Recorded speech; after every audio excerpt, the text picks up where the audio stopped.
ভাবুন তো, পুরুলিয়ার এক কোণে লুকিয়ে আছে একটি মিনি অরুণাচল প্রদেশ।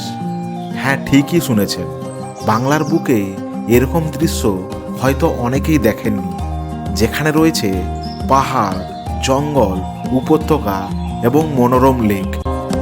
জঙ্গল আর পাহাড়ের কোলে বিশাল রিসর্ট, যে পাহাড়ে কিছুদিন আগেই বাঘিনী জিনাতের আস্থানা ছিল।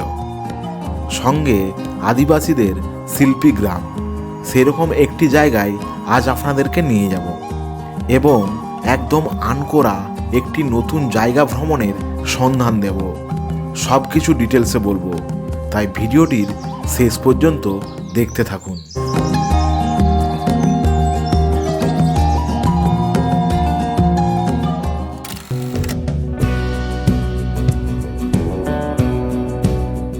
Good morning everyone. আবারও একটা নতুন উইকেন্ডে একটা নতুন ডেস্টিনেশনে বেরিয়ে পড়েছি। এবারে যাচ্ছি পুরুলিয়ার একদম একটা আনকোরা নতুন জায়গায়, যেখানে মানুষজন খুবই কম যায়। আমার সঙ্গে আজ সফর সঙ্গী হিসেবে আছে ক্যামেরাতে কৌশিক আর কৃষ্ণ। বর্তমানে আমরা আছি বাঁকুড়ার জয়পুরের জঙ্গলে। আজ আমাদের গন্তব্য পুরুলিয়া জেলার বাঁদোয়ান। তাই আরামবাগ, বিষ্ণুপুর, জয়পুর দিয়েই আমরা যাচ্ছি বাঁদোয়ান। বাঁদোয়ান নামটার সঙ্গে অনেকেই পরিচিত হলেও এখনও এই জায়গাটি ঠিকমতো এক্সপ্লোর হয়নি। বিষ্ণুপুর থেকে আমরা মুকুটমণিপুর যাওয়ার রাস্তা ধরলাম।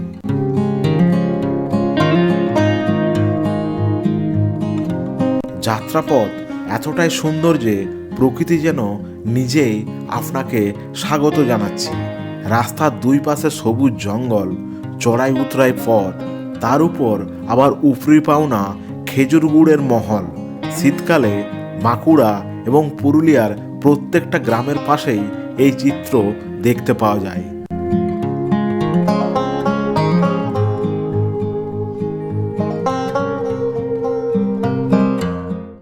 বর্তমানে আমরা বাঁদোয়ান ক্রস করে কেসরার দ্য ডলফিন ক্যাম্পের দিকে যাচ্ছি।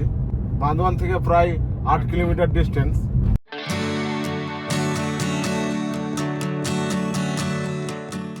তো এইটা হচ্ছে ন্যাকড়া মোড়, যেটা বাঁদোয়ান থেকে 6 কিলোমিটার। এই ন্যাকড়া মোড় থেকেই ডলফিন ক্যাম্প যেতে গেলে ডান দিকে যেতে হবে। আর যারা ডাইরেক্ট কলকাতা থেকে বাসে আসবেন তারা এই ন্যাকড়া মোড়েই নামবেন। এখান থেকে 2 কিলোমিটার। কেসরা গ্রামকে পাশে রেখে পাহাড়ি উপত্যকার পথ দিয়ে আমরা চললাম ডলফিন ক্যাম্পের দিকে।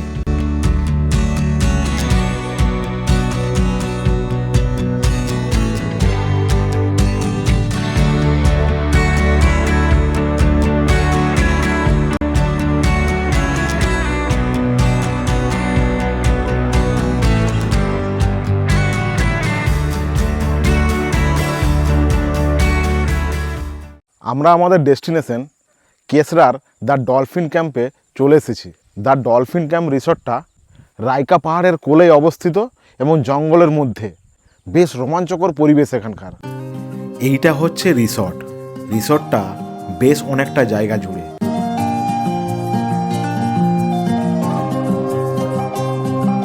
একদম রাইকা পাহাড়ের কোলেই।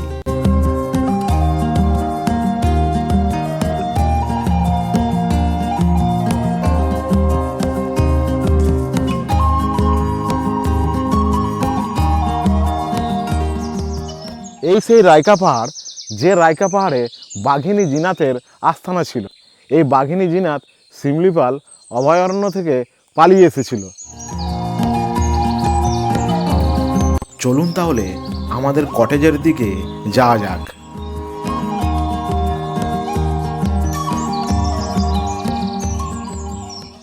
তো এই বাঁদোয়ানের দ্য ডলফিন ক্যাম্পে আসতে গেলে সব থেকে সহজ প্রসেস যেটা, ধর্মতলা থেকে আপনি বাস ধরবেন, ডাইরেক্ট বাঁদোয়ানে নামবেন। তো বাঁদোয়ানে নেমে এই ডলফিন ক্যাম্পে ফোন করলে আপনার জন্য গাড়ি পাঠিয়ে দেবে। হ্যাঁ, ফোন নাম্বারটা আমি নিচে দিয়ে দিচ্ছি। আর ট্রেনে আসতে গেলে আপনাকে ঘাটশিলা স্টেশনে নামতে হবে। ঘাটশিলা স্টেশনে নামার পর ওখান থেকে গাড়ি পেয়ে যাবেন, নাহলে এই ক্যাম্পে ফোন করবেন, গাড়ি পাঠিয়ে দেবে। এইটা হচ্ছে আমাদের কটেজ। ডবল বেডের রুম, 3 জন পর্যন্ত থাকা যেতে পারে। যেহেতু একদমই নতুন রিসর্ট তাই নন এসি, কিছুদিন পর এসি লাগিয়ে দেবে বলল। যদিও শীতকালে এখানে প্রচুর পরিমাণে ঠান্ডা থাকে, এসির কোনো প্রয়োজন নেই। অ্যাটাচ বাথরুম রয়েছে।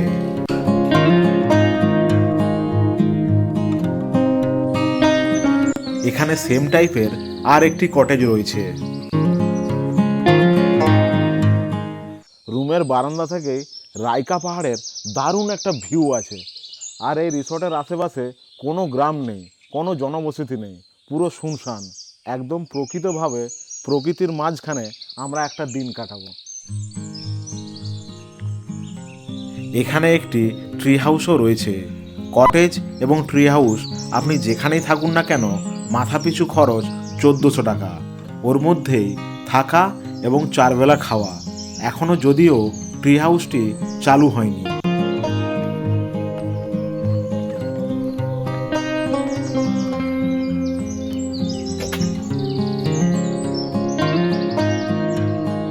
এখানে এই ট্রি হাউসের মতন একটা আছে, যেটা অনেকটা বেশ উঁচুতে আছে এবং সেখানে মানে দুজনকার জন্য থাকার জন্য যায় ব্যবস্থাপনা আছে। এবং এখানে একটাই প্রবলেম হচ্ছে যে এখানে এখনো বাথরুমটা ওনারা করেননি। তো ওনারা বলছিলেন যে কিছুদিনের মধ্যে হয়তো বাথরুমটা করে দেবেন। বেশ ভালো উঁচুতে একটা অন্যরকম ব্যাপার।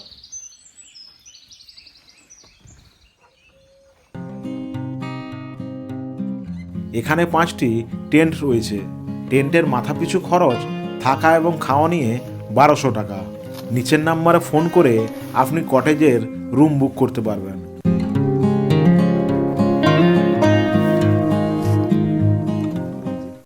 এখানে একটা লাইটও আছে আর চার্জিং পয়েন্টও আছে তার সঙ্গে, এই দুজনকার মতন ইয়ের জন্য। কেয়ারটেকার জানালো আমাদের লাঞ্চ রেডি। এইটা হচ্ছে কমন ডাইনিং হল, একদম প্রকৃতির মধ্যে।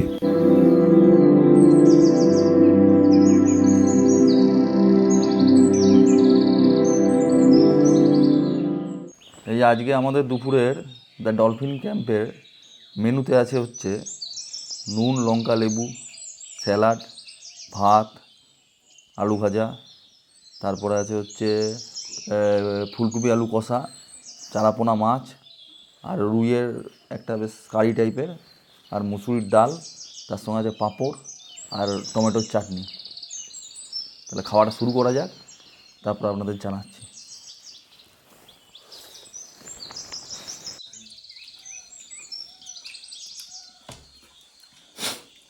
আমি তো অনেক রিসোর্টে খেয়েছি এবং হোটেলেও খেয়েছি।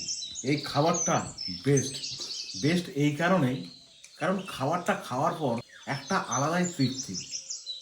এই আমাদের খাওয়া দাওয়া শেষ হলো এবং ইনি হচ্ছেন সুচানবাবু। ইনি এখানে তত্ত্বাবধানে থাকেন। ইনি আমাদের যে আশেপাশের যে সাইট সিনগুলো আছে ওইগুলো ঘুরে দেখাবেন। তো বর্তমানে আমরা চলে এসেছি নেড়া পাহাড়ে। স্থানীয়রা একে বলে বান্দোয়ানের পেহেলগাঁও। চলো তাহলে যাওয়া যাক।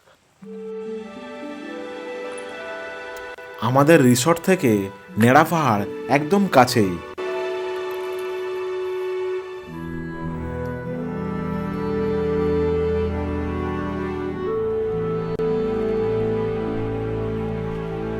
সত্যি কথা বলতে নাড়া পাহাড় বলতে আমি ভাবলাম শুধু নাড়া পাহাড়ে, কিন্তু চারদিকে পরিবেশটা দেখে এত সুন্দর লাগছে, অপূর্ব জায়গা দেখে পুরো মন ভরে গেল। সামনে আবার সানসেট হচ্ছে, কি সুন্দর পাহাড়ের ওপর দিয়ে।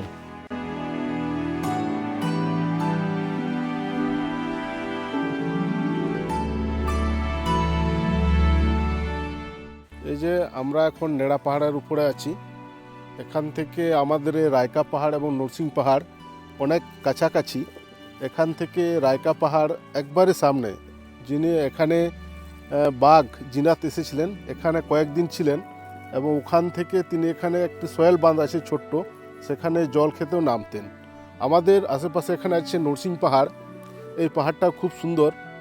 এখানে উঠতে অনেক পরিশ্রম আছে, কিন্তু এখানে যদি উঠা যায় ওখান থেকে প্রায় মানে মুকুটমণিপুরের কিছুটা অংশ এখান থেকে বোঝা যায়, যে মানে এতটা দূর দেখা যায়। হ্যাঁ, নরসিং পাহাড় থেকে। রায়কা পাহাড় এই যে দেখতে পাচ্ছেন, যেখানে সূর্য এই যে অস্ত যাচ্ছে এখন মোটামুটি, এটা হচ্ছে রায়কা পাহাড়।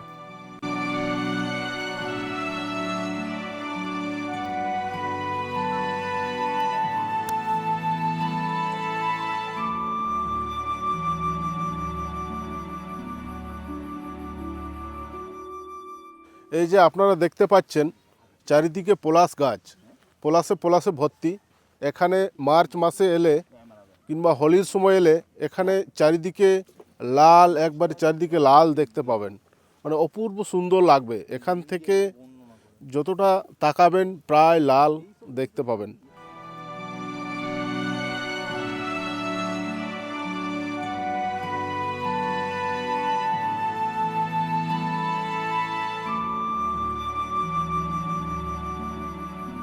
সন্ধ্যা নামতে আমরা আবার রিসর্টে ফিরে এসেছিলাম।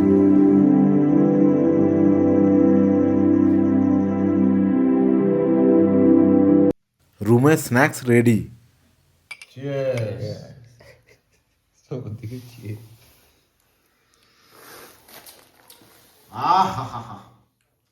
এই সন্ধ্যেবেলা এরকম চার পুকুর।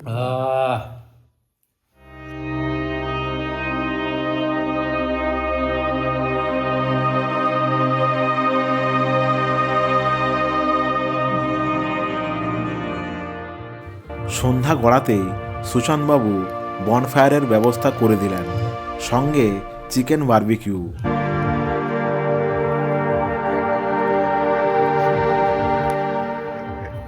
বান্দোয়ানের রাইকা পাহাড়ের কোলে জঙ্গলের মধ্যে আমরা কটেজের সামনে বনফায়ার করছি। এক অসাধারণ অভিজ্ঞতা।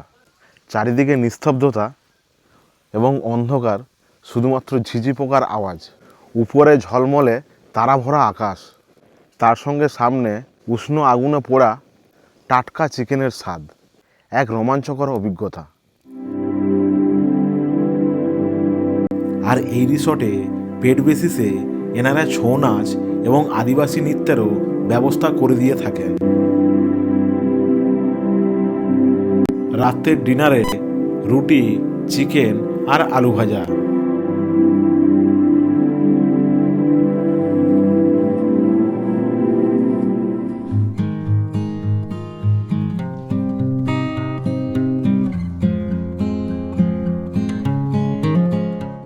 সুচন্দবাবু আমাদের জন্য বাইকের ব্যবস্থা করে দিয়েছে। আমরা এখন যাব শিল্পীগ্রাম কেসরাতে। চলো তাহলে যাওয়া যাক।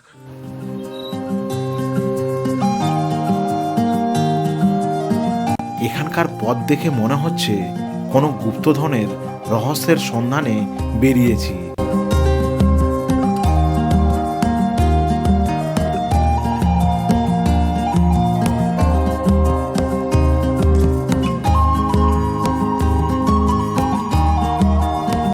এটা কেসরা গ্রাম।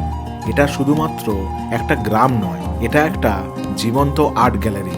এখানকার প্রতিটি বাড়ির দেয়ালে হাতের আঁকা নকশা, কোনোটা ফুল তো কোনোটা পশু পাখি, আবার কোনোটা আদিবাসী জীবনের গল্প। রঙগুলো খুবই সিম্পল, কিন্তু এতটাই প্রাণবন্ত যে চোখ সরাতে ইচ্ছা করে না। সবচেয়ে অবাক করার বিষয় হলো এই পুরো গ্রামটা অসম্ভব পরিষ্কার। এখানকার পরিষ্কার পরিচ্ছন্নতা কোনো নিয়ম না, এটা ওদের অভ্যেস।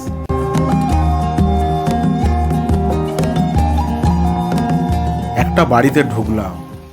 এই যে বাড়ির দেয়ালের নকশাগুলো, এগুলো কি আপনারাই করেছেন? হ্যাঁ, আমরা। মানে এটা কখন করা হয়? এটা বেশিরভাগ আমাদের বাদনা পরব আছে না, সোহরাই বলে, স্পেশাল আমাদের সোহরাই যেটা, তখন বানানো হয়।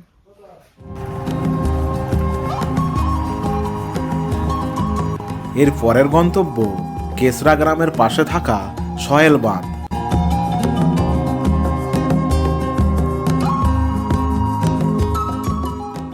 আমরা বর্তমানে আছি রাইকা পাহাড়ের কোলেই সহেল বাঁধে। এই যে পাহাড়ের কোলেই সহেল বাঁধ আছে, আর পাহাড় আর লেকের যে মিশ্রণে একটা প্রাকৃতিক যে সৌন্দর্য তৈরি হয়েছে অসাধারণ। কিন্তু এখানে আসতে গেলে আপনাকে বাইকে করেই আসতে হবে বা পায়ে হেঁটে ট্রেকিং করে আসতে পারেন এখানে। তো সুচান্তবাবুকে জিজ্ঞেস করছি এই বাঁধটা সম্বন্ধে কিছু বলুন আপনি। এই যে আমরা যেখানে দাঁড়িয়ে আছি, এটা হচ্ছে পাহাড়ের মাঝে একটা সয়েল বাঁধ। এই রাইকা পাহাড়ের একবারেই নিচে। এখানে যেগুলো জীবজন্তু রাইকা পাহাড়ে আছে, ওরা সবাই এখানে জল খেতে চলে আসে, এবং যে জিনাত ছিল বাঘ, উনিও এখানে জল খেতে আসতেন এই সয়েল বাঁধের মধ্যে। বনের মধ্যে অনেক কিছু প্রাণী আছে, যেমন শিয়াল, হায়না, নেকড়ে, আর বনের বানর ওগুলো এখানে প্রচুর আছে। এখানে গ্রীষ্মকালে ওদেরকে এখানে জল খেতে আসে, ওদেরকে দেখতে পাওয়া যায়। কিছুদিন আগে এখানে চিতা বাঘ দু একটা দেখতে পাওয়া যায় এবং তাদের ছাপগুলো ওই জলের পাশে দেখতে পাওয়া যায়।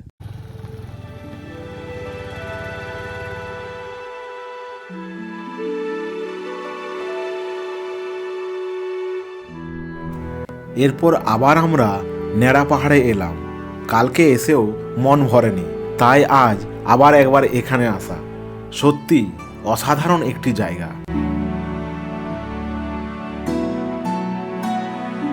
এরপর আমরা চলে এলাম ঝিলিমিলির তালবেড়িয়া ড্যাম, যেটা আমাদের রিসর্ট থেকে 18 কিলোমিটার দূরত্বে।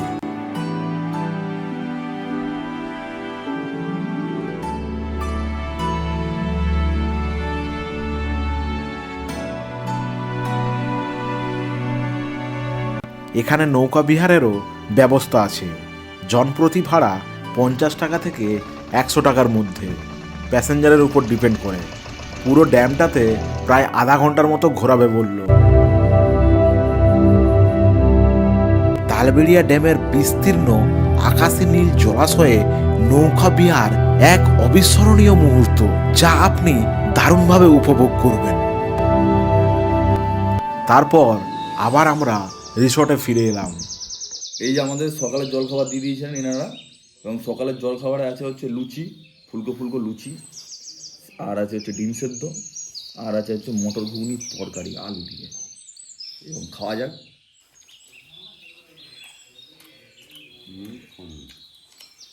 লাস্ট একদিন ধরে আমরা বান্দোয়ানের দ্য ডলফিন ক্যাম্পে ছিলাম।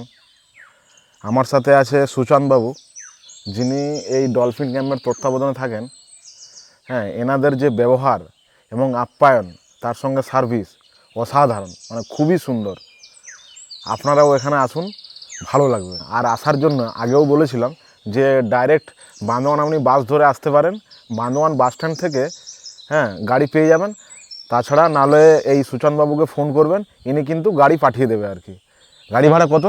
এখান থেকে 250 থেকে 300 টাকা মোটামুটি নেবে। হ্যাঁ, অটো।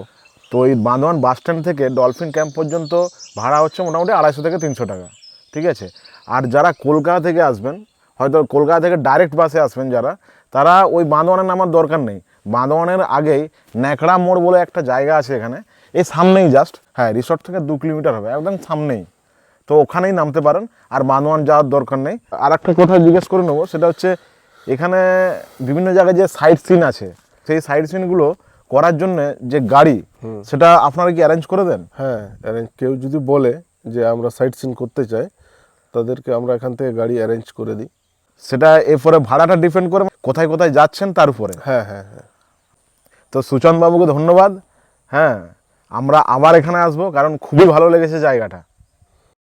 ধন্যবাদ, ভালো থাকবেন। পরের ভিডিওতে খুব শীঘ্রই দেখা হচ্ছে আর একটা নতুন অ্যাডভেঞ্চারের গল্প নিয়ে।